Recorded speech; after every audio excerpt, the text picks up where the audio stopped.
I'm Leola Dillard, born February 6, 1912. I was born in Yazoo County to the mother of Roxy Pikes Rummer, or the only child of Roxy Pikes. How was that being the only child? Pretty neat. you get to get whatever you want. You go wherever you want to go. They spoiled me, I know. All right. And you say you were born in Yazoo County? Mm-hmm. What part? You know a place called Bentonia? Yes, ma'am. Well, that's where I You were was. born there? Were you born at the house, or did they have any like? At the house. Okay. Midwife. Well, I don't know what name. Do you remember any of your childhood? I remember going to school, and I went to school, and the children sometimes would fight me. And I had some cousins there. They'd take up on me. They'd fight for me. And the next day, the cousins stayed at home, and the girls whooped me by themselves. Now, what would be the reasons why they want to fight you, Miss Dillard? They just do that, just fight you, just cause you are you. You don't have no special reason.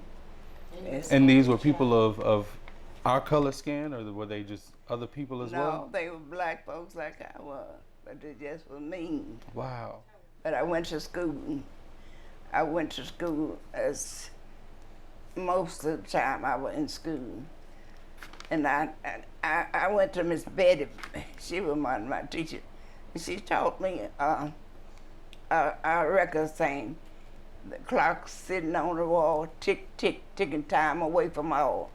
As it tick, your dream, dream.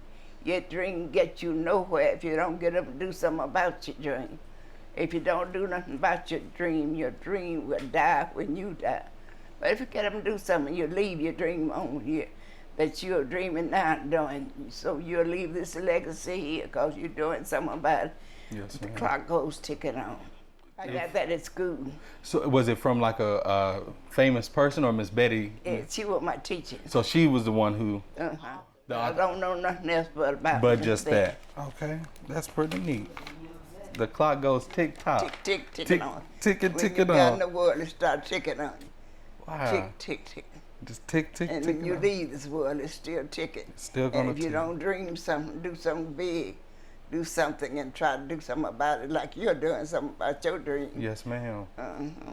And if you die, your dream will go living on, and the clock will go living on. That made me think about what can I do. So I done a whole lot of stuff. I done a world of stuff. It'll be the clock when I die.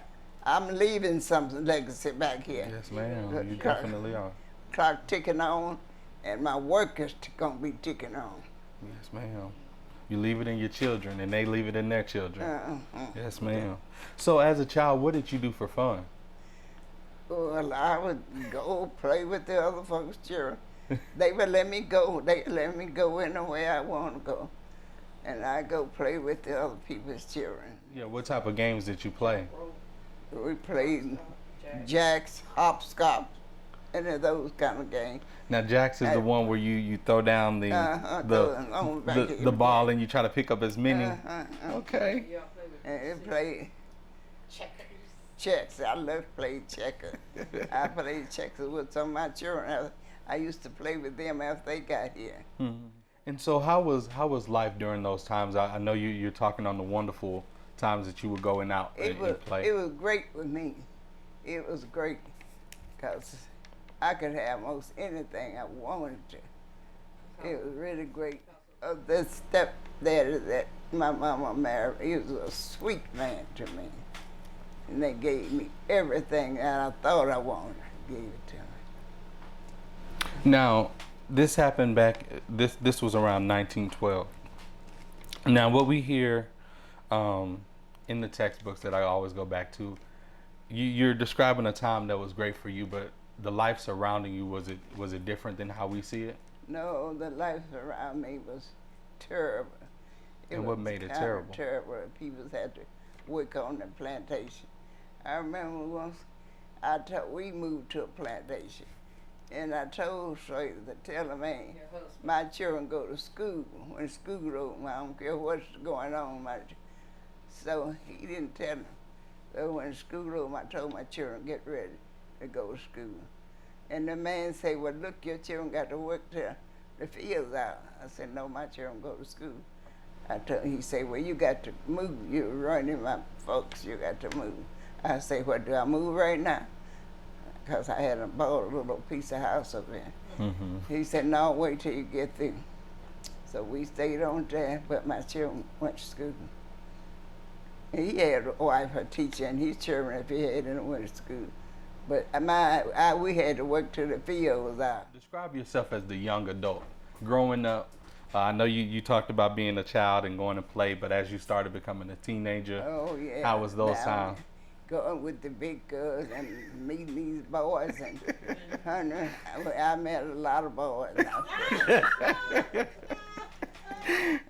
Me and these girls would go up and down the street, and the boys would go up and down the street with us. We having a good time, we thought. But my mama was a hard worker, and they didn't have work, so we didn't make anything. I think she got her book and went up there and cleared $500. So you said that she was a hard worker. What did she do? She just worked in the field. They didn't think work hard. My mama worked like I did. When I grew up, she worked hard. And as you were growing up, that's what you followed in her footsteps, and you went out there and chopped the cotton as well? That's right, I chopped cotton. How did you like that? Well, I liked it all right, 'cause we had a cotton field not far from the house, and Jewel, my oldest daughter, I bought her a telephone. She put it on the porch, and she would go up, hold up there and come back, so she could hear what was going on. When you were in the field, did you have any experience with people that may have came and offered you an opportunity to do something different? Well, yeah, I got out of the field to the school. She wanted wanted me to sub. She said, had some families, but she didn't want them. She was just being really nice to me. She wanted me to sub her school when she broke her leg. So as a teacher, how long did you teach? I did that substitute work 3 years, only 3 years. That was sub work, 3 years. So she told me, you worked on substitute license, now you got to help yourself. Mm-hmm. So I went down and tried to take this test. I failed it. I went back again and I passed it that time. Good. And you went to home. So I went to work good for them. She gave me a job and I taught my children. And I just went from then on. I went to Jackson too. And I went back to school, and then I went and prepared myself. There you go. So she said, you've been on emergency lunch, you got to get out there and prepare yourself. Mm-hmm. And I did it. I really worked hard at myself. And so you went and got your bachelor's degree? Now, during these times, did you have any hobbies that you liked or talents outside of teaching? I took up crocheting. I crocheted up until today. Yeah, you want to show some of the things that you worked on? I still crochet. I make shoes, and I make clothes and sell them. That's the way I made my little money. Mm-hmm. I sell them for $5. When you were coming up, you made bedspreads. And people would come and buy 4 or 5 pairs. I like crocheting. Those are really nice. I have to take a picture of those. When I was young, I made bedspreads and everything. How to crochet? Old bedspread. Honey, wow. I made some stuff. I really made some stuff when I was young. I got a wrap around here, little here, got somewhere. And I made big spreads for big beds. What was the first thing you made? And who taught you how to crochet? Well, you don't know Alice here. Yeah, well, honey, that's who taught me. She was crocheting from her heart. We touched a little bit on you and your husband. but I wanted to give you this opportunity to tell me all about him. How did you meet him? When did you meet him? Well, my husband, he was one tramping him down the road with him. What was And his he name? had another girlfriend. He had another girlfriend, and he was engaged to that girlfriend. And she tipped off and married somebody else. Oh wow! So from there, that's when you took your opportunity and introduced yourself. What did you admire most about your husband? I didn't admire anything about him. But I tell you, when he got older, he went to work. He wasn't a good worker or nothing. She telling the truth. No, it's this I hate for me to say anything. But he went to work. He did go to work. What did you find most rewarding or difficult about being a parent? I love those 3 jobs. I tell you, they're the most rewarding thing to me, because I wanted to take care of my children. And I worked at that First Baptist Church. Then I taught school. And it was the most rewarding thing I could do. Yes, ma'am. To be able to support and educate your children. That's right. Yes, I ma'am. wanted to educate my children. Did you spoil or were more lenient with your children or even grandchildren? I tried to do the best I could by, but some of them pretend I was more altruistic good. They all was jealous of her, even to Jewel. See, Jewel gave everyone, when she went to Chicago, and she gave everyone a trip when they finished school to her house and back. And they say I was the most lenient to this child. She was going to school. I was able to give her a bank account to get her own money. And see, I wasn't able to do that with others because I had to pay all those tuition. Mm-hmm. And that's one thing was real rewarding. My husband went off and worked and sent me the money. Sent me the money. And I took the money and sent all the children to school. Boy, he came home mad enough to kill me. My mama was a hard worker. And I And you worked learned that hard. from her. I really worked hard. And I wasn't supposed to work hard, but I did. Miss Dillard, talk to me about the first time you got the opportunity to vote Yeah, time to put out and to voting. register. Trying to put out register vote, I hopped up there and went on and voted. And we was on this main plantation then. This man came riding by the house in this truck going to town. He came riding by and saying, "You better get your name off that voting list." He said, "Well, how do I?" I said, "How I get it off? You better get it off. I don't care how you get it off. You just get it off. If you don't know what's good for you and your children." Oh wow! And they got me. I didn't want nobody to hurt my children. Okay, I went straight on and got it all. I got it all. Wow! And later? And then later, when did you have? Later, when everybody started could vote, then I went back. And then went on and signed up. So you're very active in the community. Tell me about some of the things that you had a strong passion for. I started this club going. And I got Miss Leach and all the young women to come in this club with me. And what was the name of the club? Community Civic Club. Community Civic. And what did you do within this club? I carried children to different places they had never been in the north. I carried loads of children to.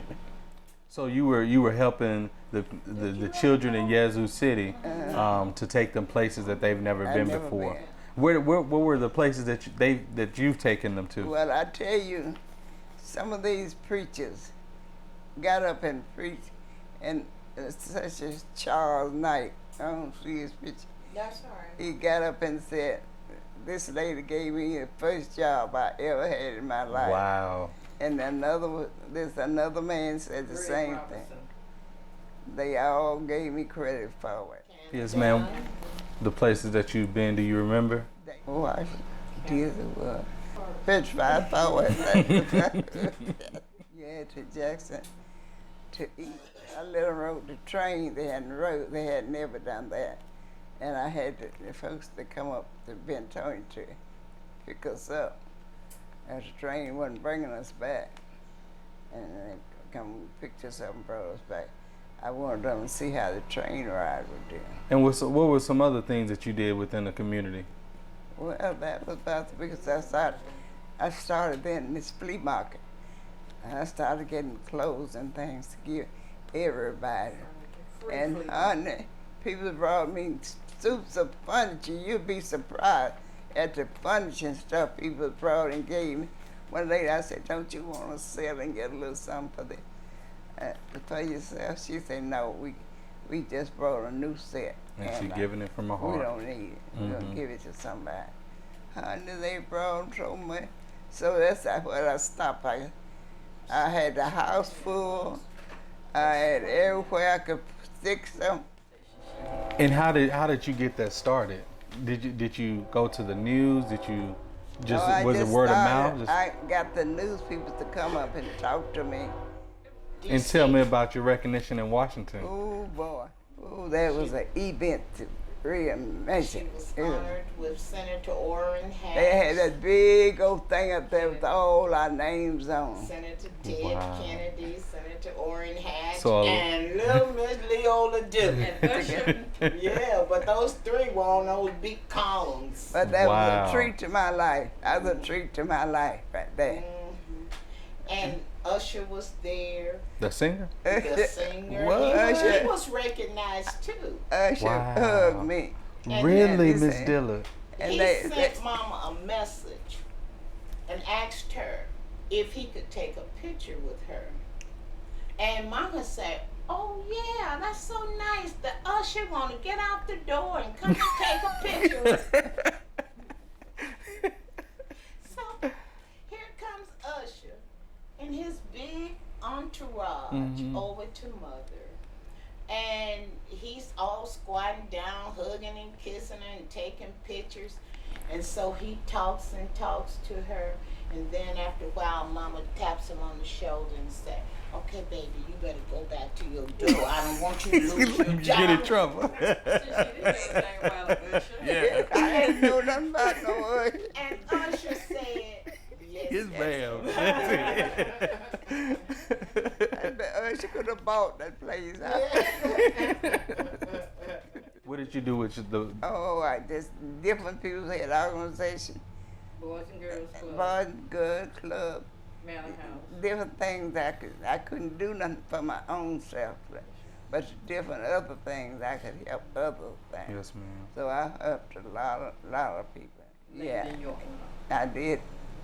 I bought a bench for my playground, Lord have mercy, and I put it down there and this here Mr. What his name? Straughter. Mayor Straughter. Mr. Straughter let somebody stole my whole big old bench. The bench. Yeah. How did that all happen? See, I went to these white folks meeting, and they wouldn't let me come up in the meeting. Told me to sit back there. Mm-hmm. In the They back. So they sent a representative from the club, asked me what did I want, what did I want, and I told them I want first thing I want sewage. We didn't have indoor sewage. We had outdoor toilet, and I made a cesspool. My children messed it up in a year's time. So I turned down there. He said, "Okay, go to door to door and see how many people want." So I went back and told them people said they weren't gonna sign nothing, cause they signed one thing one time and they couldn't get no grocery, no nothing, and they weren't gonna sign. They say, "Okay, that's all right. We'll just leave a spot at each person's door for 'em." They went to work the next day and had us those. Then the next time I wanted the playground, and some little girl got ran over in the street. And I said, Oh, "Let me wow. go back." I knew I had to sit back on the back. So I told them what I want. They say, "Well, you have to go and find this spot for me." So I went to find the spot. And the man said he wanted $900 for it. I went back and told them. They said, "Okay." They went and they gave me the money and paid for the spot, and they went right to work. And they bought all kind of equipment for the place. I told these children here, I regret I didn't go back to those people and thank them over and over again. And they gave me money to hire somebody to take care of their children. Now that was wonderful. Mm-hmm. I hired the children right around there, the young men and things right around there. I hired them to take care of the children. In 2003, they named it in her honor. At first, it was just the park, but then they named it in her honor. Leola Dillard Village Park. Wow. What are the major values and principles that you live by? Well, kindness is one of the purest traits that find a place in human heart. I try to teach children being kind. I try to teach that to my children too. Just be, regardless to how people have hurt you, you got to forgive them and be kind to them. And there's some people you know have really hurt you, but you got to look over it. If everybody, if this world, all you get the news, all these children killing each other and doing all this stuff, it's terrible. If you would try to teach kindness at your home, try to let your children grow up, tell them how to be nice and kind to people.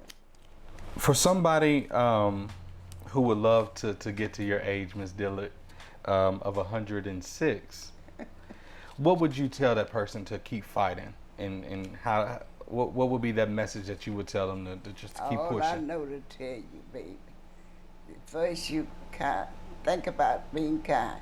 Then you try to eat as decent as you can. Try to eat as decent. Sometimes you may not have what you want, but try to eat as decent. But the major thing is being kind to each other. Forgiving each other for whatever. Trusting the Lord with your whole heart, mind, and soul. All right. It's the thing that you need to keep up with. You do those three things, it may help you live a long, long time. And for the people who are wanting to make a difference in their community, what would be that first push that you would give them? Well, the thing I do, if you may start out like me, doing it yourself. Doing it yourself. Then, after a while, somebody else will help you. Then it'll grow on and on from that. But the first couple of years, I saved $100 and gave that child to go buy a little basket for somebody who we knew needed it. Tell me about you still being active in the community. What are the things that you're doing in helping people so they can continue to live in this world? I try, just like this lady that lost her sister. Well, I said, children, no, I told the children they back, I give it. And she needed it. And anytime something happened in your community and it needs you, you just go on down on your knees, do it. Yeah. You may not be able to do a whole lot, but do something for them. So it's still got a good mind, a good heart, I can see. It ain't so good. It's good. For you to remember a lot. I That can't it's still, remember. Grand Avenue is now named Miss Leola Dillard Way. Tell me how that all happened. How that young man came here saying, you know much of you've done. Would you mind me going trying to get Taking it back to the board. this street name in your honor? I say, just help yourself. And I didn't know that would happen though. So we went on down there and got with them somehow. They agreed already once, I think. He didn't have no objection. And Miss Dillard, before I end it, I want to give you that last opportunity. What, after all you've given us, which is amazing information, what would you want to leave with the community today? If they saw this video and they took away from everything, what would you want them to take away from you as a person? I just want to leave with them just this one thought. Be nice and kind to people, regardless of how mean they are to you. Leave one thought with everybody. If you would learn to be nice and kind to people, and that will carry you a long time if you just can be nice and love one another. That's one trick everybody should have in their mind, and you too, especially you. Love one another. Love each other. Love each other. Love enough to give them something if you think they need something. Do something for them you think you need it. just love each other.